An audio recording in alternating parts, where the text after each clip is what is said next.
Yotam, thanks for coming on the show. Thank you for having me, Kyle. I'm very excited. Yeah. So, walk me through the kind of initial stages of your cybersecurity journey, right? Like with many Israeli founders, you came out of the IDF, you'd done a decent amount of cybersecurity there, obviously, and then you joined K-Hut, if I'm getting that name correctly, and you were there for just 6 months. What was that experience like for you? So that was a first civilian experience Yeah, in the cybersecurity space. I got a taste for it, and I wanted more, and that's how how we ended up founding Sayera and working on Sayera very quickly. Yeah. So, I want to drill into that a little bit more, right? Because in the United States in particular, there's this culture or this idea that working at a company for just a few months and then leaving is very much a red flag as an employee. Now, I guess for you were going off to start a new company, so you didn't have to worry about being employed by another company in the immediate future there. But was that something that ran through your head at all? Is that a similar culture that exists in Israel, or is that completely different? I think that leaving a company after a short time can be a red flag, but it depends Mm, on what is the scenario, what happened, or what did the person do. For us, for me, deciding to found a company was a life-changing decision. And yeah, honestly, I didn't much care about the 6 months I spent in the previous sure. workplace. It wasn't the same scale of a decision of importance as deciding that I want to dedicate the next 10 or 20 years of my life to building Sayera as a company. Yeah, totally makes sense. And again, I think that's a kind of similar vein to how people view it in the States, where if you have a legitimate reason for it, then sure, that's totally fine. When you become a kind of repeat offender, then you maybe get that mercenary tag branded on you that a lot of folks have been talking about today in the economic cycle that we're in, where, hey, don't really look for mercenaries, just hire your missionaries and treat them right, et cetera, et cetera. So, from that experience, right, you had the 6 months in some more kind of services focused work, and then you said it's time to go ahead and start Sayara. What did that actually look like? What was maybe the like key instigating moment where you said, this is the company that I want to start, and this is what that company is going to actually accomplish. This is what the vision is going to look like. Mhm. So I think the story starts with Tamar, my co-founder. He's the one that was itchier than me. I could have waited a bit longer, Sure. but Tamar was anxious to get started. He was supposed to fly to the States to do the Pacific Crest Trail, and as COVID hit and he was grounded in Israel, he decided that if he's going to stay in Israel, he's going to do something big with it. And then he called me up and said, "Hey, quit. We're starting." And that was how we got moving. Wow. In the first phase, most of 2020, we were entrepreneurs in ideation mode, walking out of the living room and experiencing all the struggles of not knowing what you're building. The focus for us during that time was to learn the market. So Yeah. coming from a long cybersecurity career in the military, it was very important for us to transition from officers to entrepreneurs and to business people. So we spent the majority of those 9 months learning what the cybersecurity market has been for the last 30 years, what it is today, where is it going, what does it mean to sell cybersecurity products, why are people Right. buying them, what do they expect these products to do for them, and to try to understand what founding and building a successful company looks like, and in what specific area do we want to do that. We were very Right. lucky that some of the experiences that we had in our positions at 8200 exposed us to different issues that we thought were worth tackling. And Right. naturally, this required a lot of translation into the business world and into the commercial cybersecurity space. But we were able to do that transition with the help of CyberStarts and the CyberStarts family, by talking to a wide variety of CISOs and their teams before we actually started building. So that allowed us to take some of the sentiments and ideas we had from our days at 8200, specifically around the cloud data security, and turn it into a very attractive commercial offering. Right. And that was exactly the piece that I was going to ask you about, right? As you mentioned, this kind of broad range of questions that you were trying to answer of what is the specific market that we want to tackle within security? What are the problems that are really plaguing the buyers within this industry? And you mentioned through the CyberStarts program, you had this opportunity to chat with all these different CISOs. I mean, what did that really look like? Was it kind of a town hall format where you gathered a bunch of these folks in a room and said, all right, lock the door. We need to pick your brain on all these different topics and just get your perspective. What did that look like in practice? So in practice, it was a 7-month project. Yeah. So it was composed of many different aspects. The Yeah. first 2 months, we prepared for our first CISO call. So CyberStarts, Lior and Gilly, they're ex-Sequoia people. Everything has to be done at a very high level of preparation and quality. Yeah. So they prepared us for the first conversations with the CISOs and helped us figure out what we want to talk about, how we want to talk about it, what we want to ask, and what is the hypothesis we're trying to validate with the help of these amazing security practitioners. And that was the first stage. It was a prep stage. Right. And for us, this was our first interactions with the Fortune 500 enterprise CISOs. And we wanted to come prepared. We wanted to know what we're talking about. And that was a huge enabler for us to be able to have these conversations after we've been educated and schooled and prepped by the best. Right. So that was the first phase.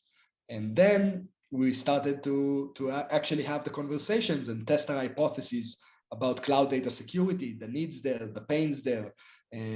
Why is this important? Why is this important now? What has changed in the world that is causing this to be a priority? And how can we fit into the modern enterprise needs and requirements as a startup, as a specialized offering, and make a difference in the landscape? So that was the content of many of these conversations, but also a lot about just learning what it's like to be a CISO in a Fortune 500 organization today. What are your problems? What are your needs? What are you looking for? How do you see vendors in general? How do you see startups? What would make you partner with a startup?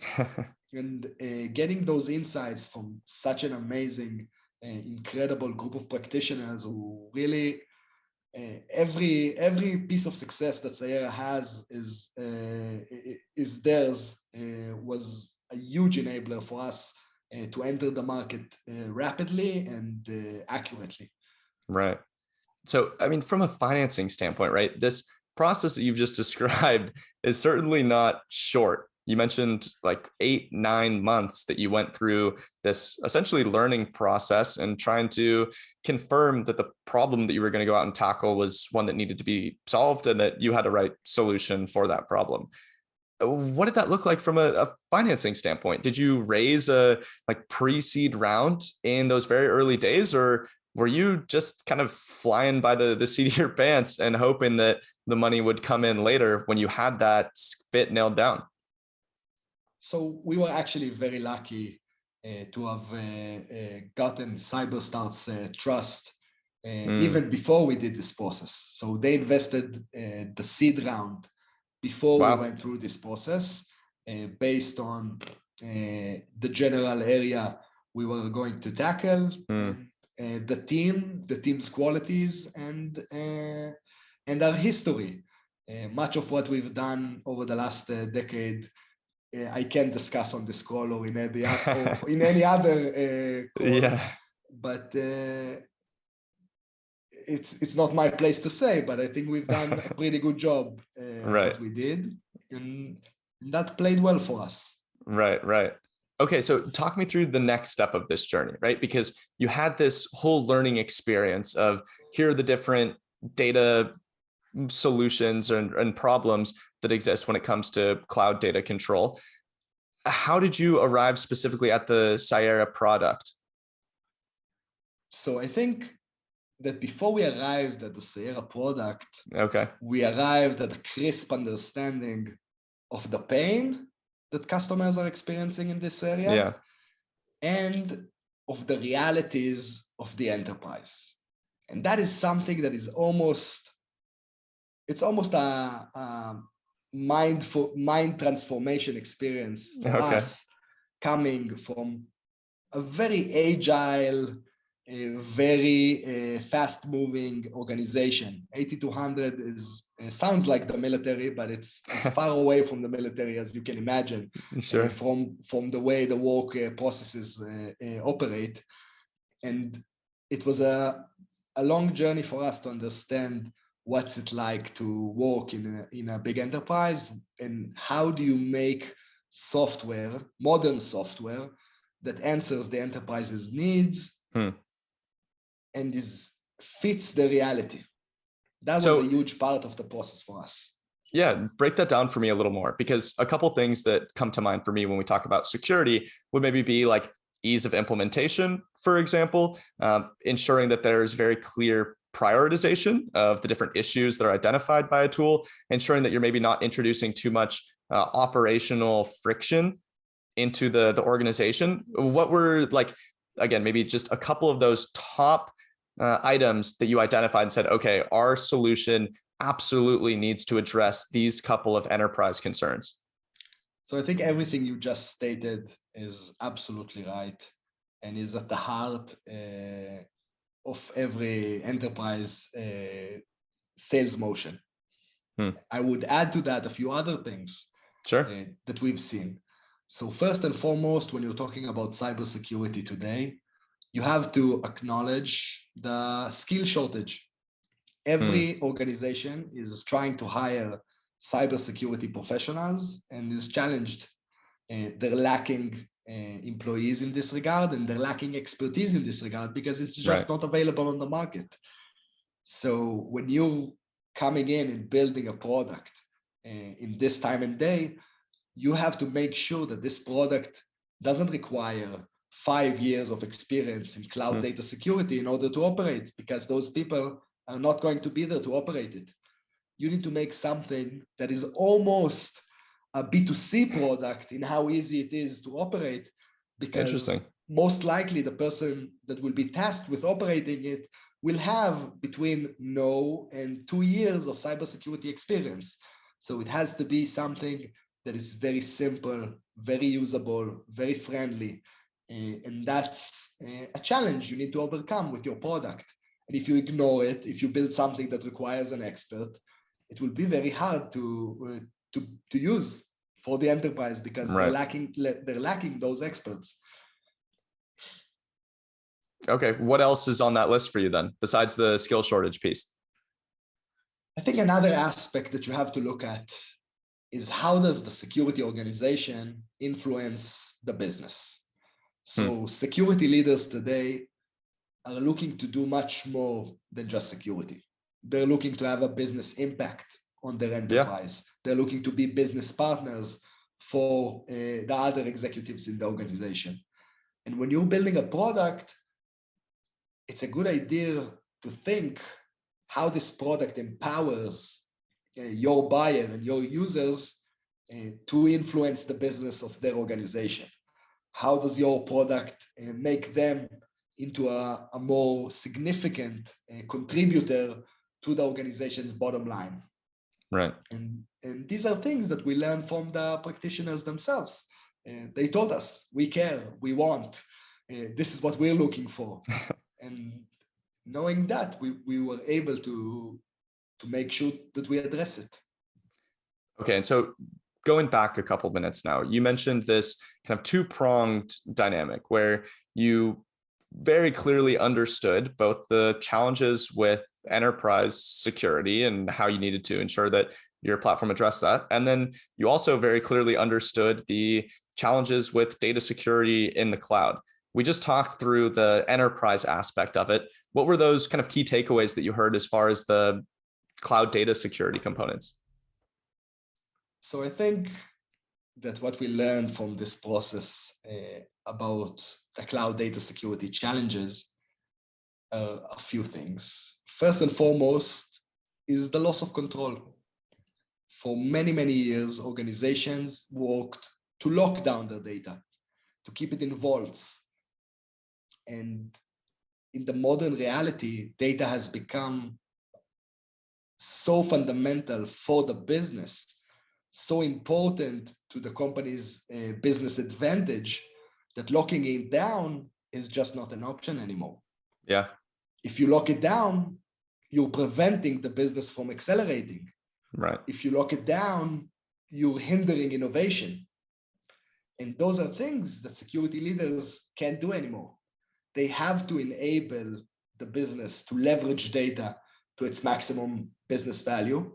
They have to enable the business to leverage the most cutting edge data platforms, data analytics platforms, data engines, because that's the way organizations are gaining a business advantage these days. And in order to enable all of these things, they've taken risks. They did it because they didn't have a choice. And Right. what Sayera is trying to do is to come in and say, hey, you can still enable the business to move as fast as they want to move, as fast as they can move, but you can also do it securely. Right. You can also do it while you're still in control of what data you have, where is it, and how do you make sure that it's protected at all times and all places across the multi-cloud, the plethora of data platforms being leveraged, and the countless users that are trying to leverage it. Right. So let's talk through the Cyera platform a little bit further then, right? When we first talked, the way that really made it kind of click for me is this idea of CSPM, so Cloud Security Posture Management, in the sense that you're basically scanning across your public cloud environments, but rather than looking for misconfigurations in the ecosystem, you're looking for sensitive data or potentially at-risk data or exposed data within your organization. So kind of that next level within CSPM and getting at the specific data level. Is that basically it in a nutshell? What else would you add there? First of all, we're hiring for sales in Chicago and San Francisco. So if you'd like to join, please just send us an application. Okay.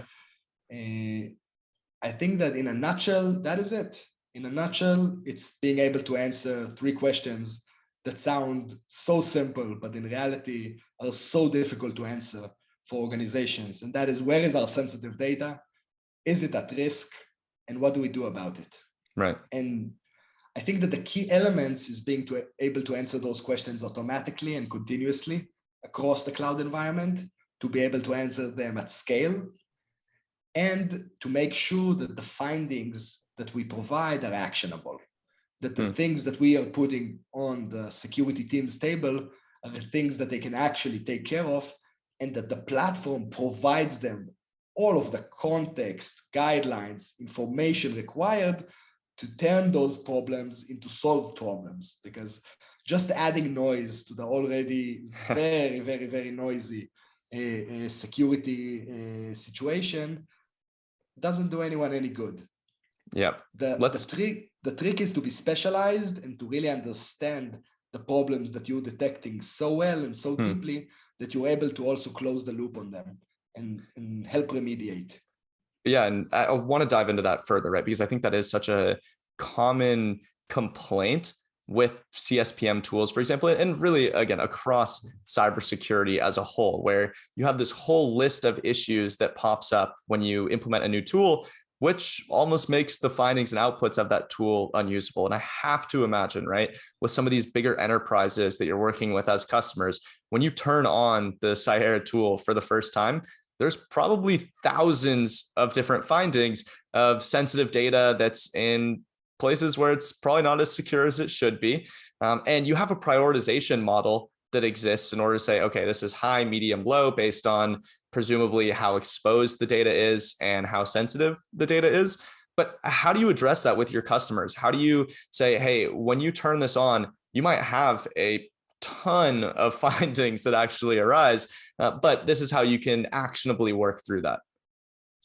So I think the interesting thing about data is that it adds another dimension to everything we know from other security tools. And one of the dimensions it adds is impact. So oftentimes when we look at security issues without the data context, the only thing we're seeing is probability. How probable it is that this would be exploited. Probable because it's a CVE with known exploitations out there in the wild, quite probable. Yeah. But what we're lacking is the impact. Sure. And Sayera, viewing the cloud environment through the data lens, we're the masters of impact. So it's not a noisy tool at all. You're able to set the thresholds, and they're set automatically to make sure that we only bring to your attention things that are important enough. And not everything is important enough. Data that is exposed in vast amounts is important. Very sensitive data that is exposed is important, but not everything is important enough to warrant action. And having that extra dimension allows us to be a very different platform in this aspect. Right. I like that that title, the Masters of Impact. And I think you're totally spot on, right? In the sense that sometimes it can be difficult to say what the exact risk of certain control failure can be within an organization. But when you are granular to the data level, you can say, okay, this is a social security number that we're looking at. So the impact of exposing this social security number is X. But that X is what I want to talk to you about a little bit further, right? How are you actually quantifying impact in that manner? Is it based off of like different regulatory fines that exist? Are you trying to assign like dollar amounts per se to some of these different types of sensitive data that you find within the cloud environment? How do you actually quantitatively measure that?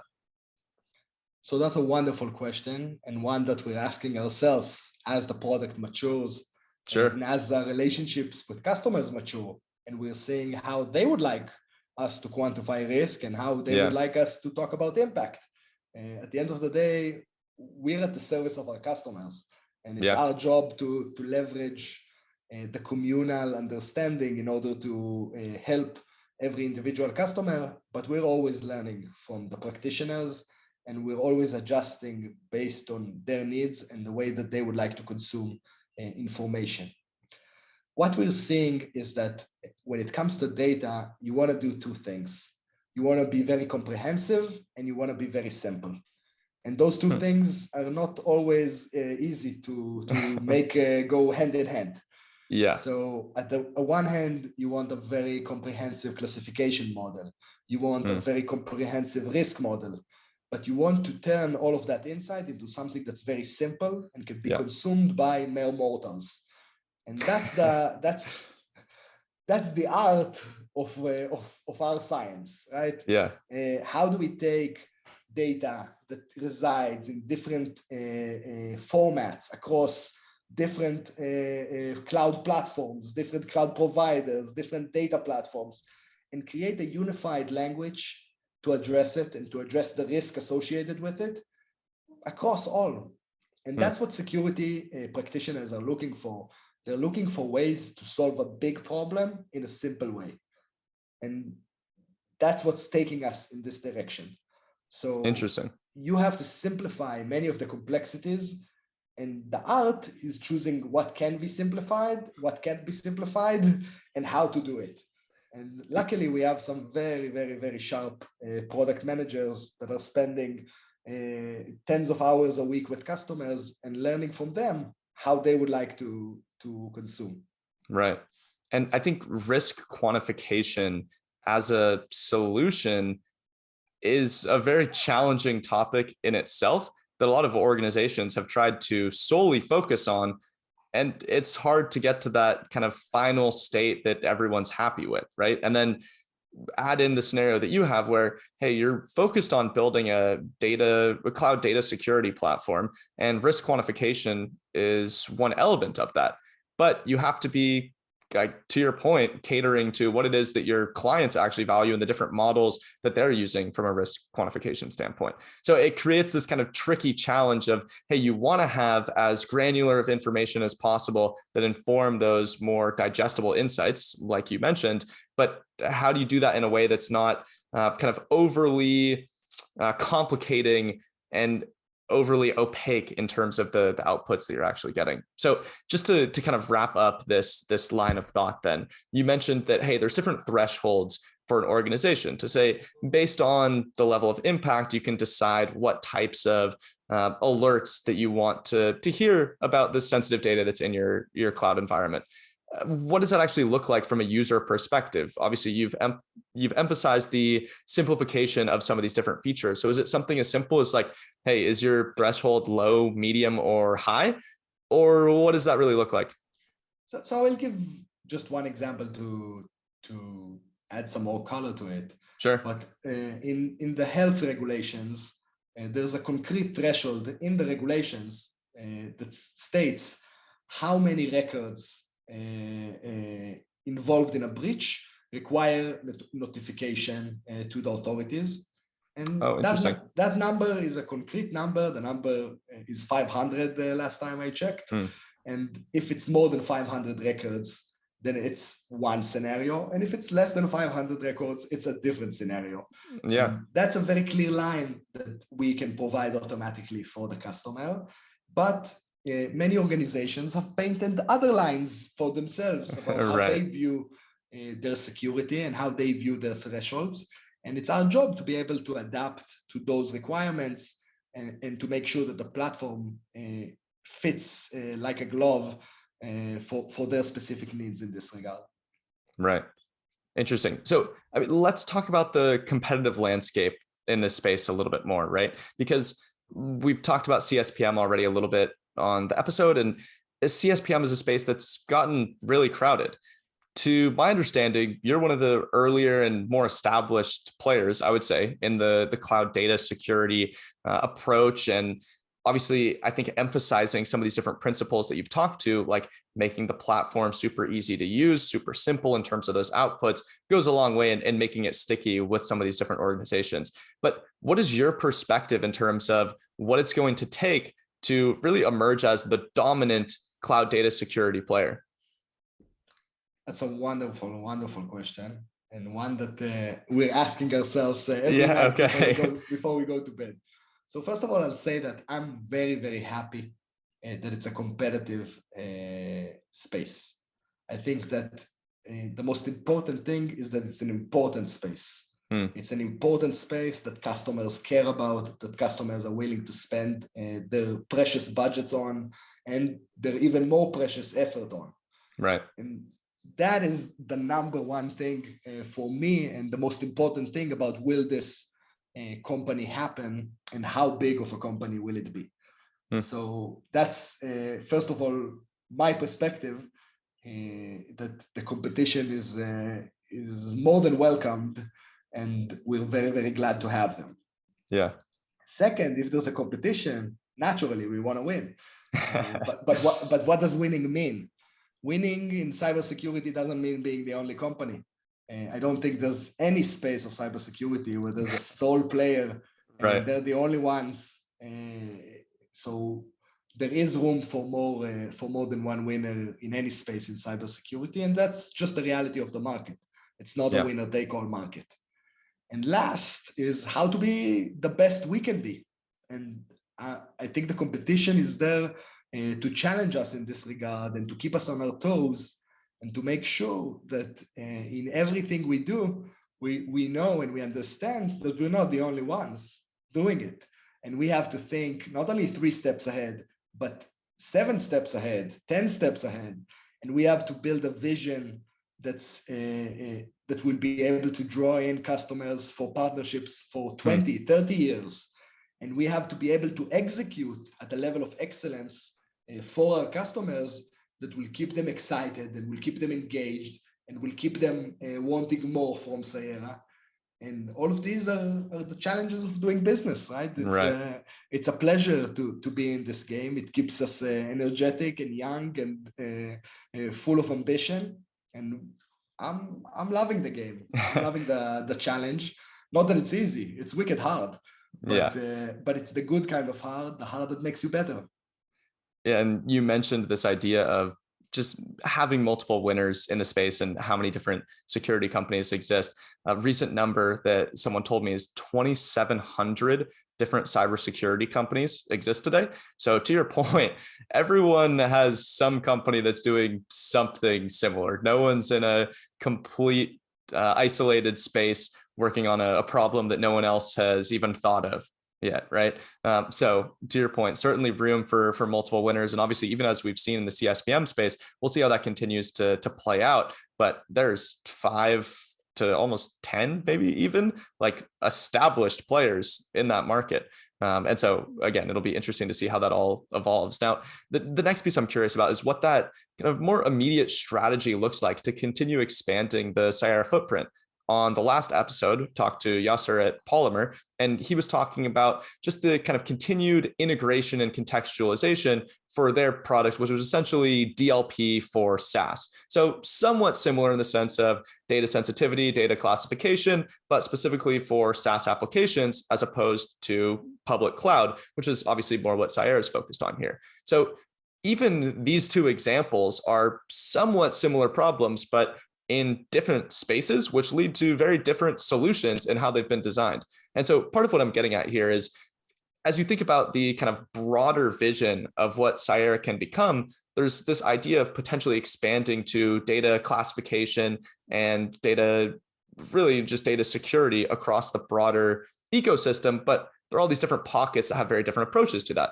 So what do you see as that strategy moving forward here to continue growing the footprint of Cyera and ultimately help organizations expand even further in their cloud data security journey? When I'm thinking about our product strategy, because what you just described is, I see it as product strategy more than any other element. Product strategy is a very interesting topic for an early stage startup. Yeah. Because on the one hand, you're still dealing with very basic things: enterprise readiness, support for enough of the platforms. And on the other hand, a startup lives and dies by its vision and by the ability to tell a compelling story that customers will want to be a part of for the long run. And especially in the security market, I feel like the customers are very aware when they're partnering with an early stage company that they're partnering with a greater vision. And I actually hear from customers, I bought because of the roadmap. And that's something that's very interesting to hear, because you would think that people would be more cynical and would say, why do I care about your roadmap? That's what you're saying your vision is. That's what you think you'll do in 3 years. Who knows what will be out there in 3 years? Who knows what you will really do? But I think that in the security space, being tied so intimately to IT and having to adjust and change and adapt all the time, there's real value for the customer knowing that you are going to continue to innovate and continue to build, and not just sustain or support the current offering. And I think that that's all part of this greater vision thing. And when I think about our vision, long term, I see something that's immense.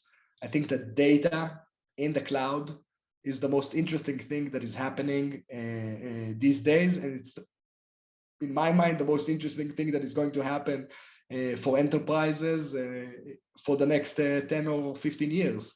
Maybe I'll be surprised. It's a long time. But, and we want to have a big footprint in that. And today we're a security company focused on CISOs and providing ancillary value to other functions. But in a few years, we might be wider than that, and we might be selling to CIOs and CPOs and CDOs and many other stakeholders in the organization that have needs and wants around their data in the cloud Right. that aren't necessarily security. We started with security because it's urgent. We started with security because it's our area of expertise.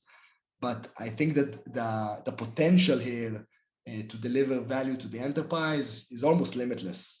And the trick for a startup at our stage is how to not let that carry you away. Because Sure. the fact that there's an infinite things you can do that will be valuable to the customer doesn't mean you need to do them. You need Right. to make sure that you find the one thing that is really critical, urgent now, and consumable by the enterprise, and you're solving it in the best way possible. After So you've done that and scaled that into a big business, there's room to expand. right. I'm going to put you on the spot here because you mentioned, hey, there are customers who've purchased based on your roadmap. And you mentioned that 3-year timeline as well. What's like one feature on your roadmap in particular that sold a customer in the past? What's that like core capability that you said, hey, we're not there yet, but we're getting there. Maybe it's 12 months out. And they said, perfect. We want to be a part of it before that's even released. I think that one example is the ability to minimize the attack surface. Data is being amassed in the public cloud in a very, very, very vast way. The cloud has an infinite storage capacity. It's not your garage, right? Your garage has 4 walls. You can only stick so much garbage in there. And at some point, Right. it's like, enough. There's no more room. AWS will never tell you enough, right? It's their livelihood to make sure that you add more and more and more, however much you want. And this is a challenge for enterprises because data retention policies are not so great, and data retention processes are not so great. And the volume of data that exists today and is being collected today is so different than what we had even 10 years ago. Right. I still remember the floppy disk. The floppy disk. How much data could you move on a floppy disk from one place to another? That was the limit. That was the hard limit for data. Today, if I want to move terabytes of data from one place to another, it's 2 clicks of a button in 5 seconds. Right. It's instant. And this is a challenge that enterprises are dealing with.